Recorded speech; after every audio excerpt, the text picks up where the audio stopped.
Vi har skulle lave en opgave om Gaias Bazaar, hvor vi skulle gå i dybden med om øh, en butik med nogle af de kapitler, vi har arbejdet med.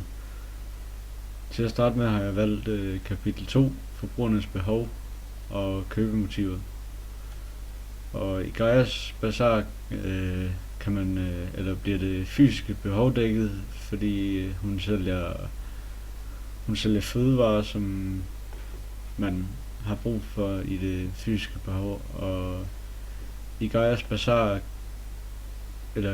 Bazaar dækker også tryghedsbehovet, da man føler sig mere sikker ved varerne, da alle fødevarerne i butikken er økologiske.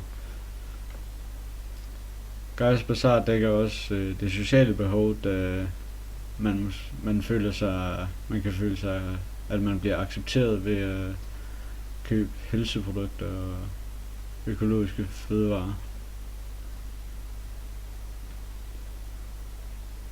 I Gaias Bazaar er det rationelle købemotiv, der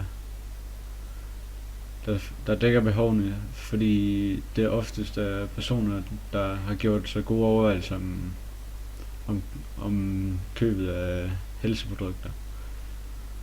Det er også ofte et overvejelseskøb, da man igen tænker meget over, hvad man skal bruge, og hvad man skal bruge det til.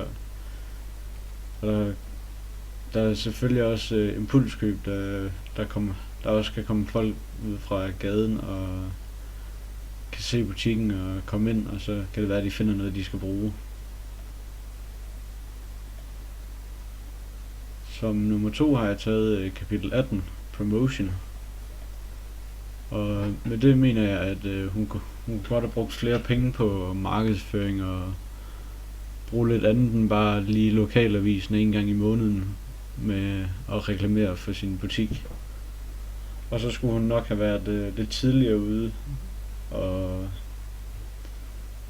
så kunne hun have brugt radiospots eller tv-spots, eller gå ud og lægge sedler i butikkerne, eller ja, det var det.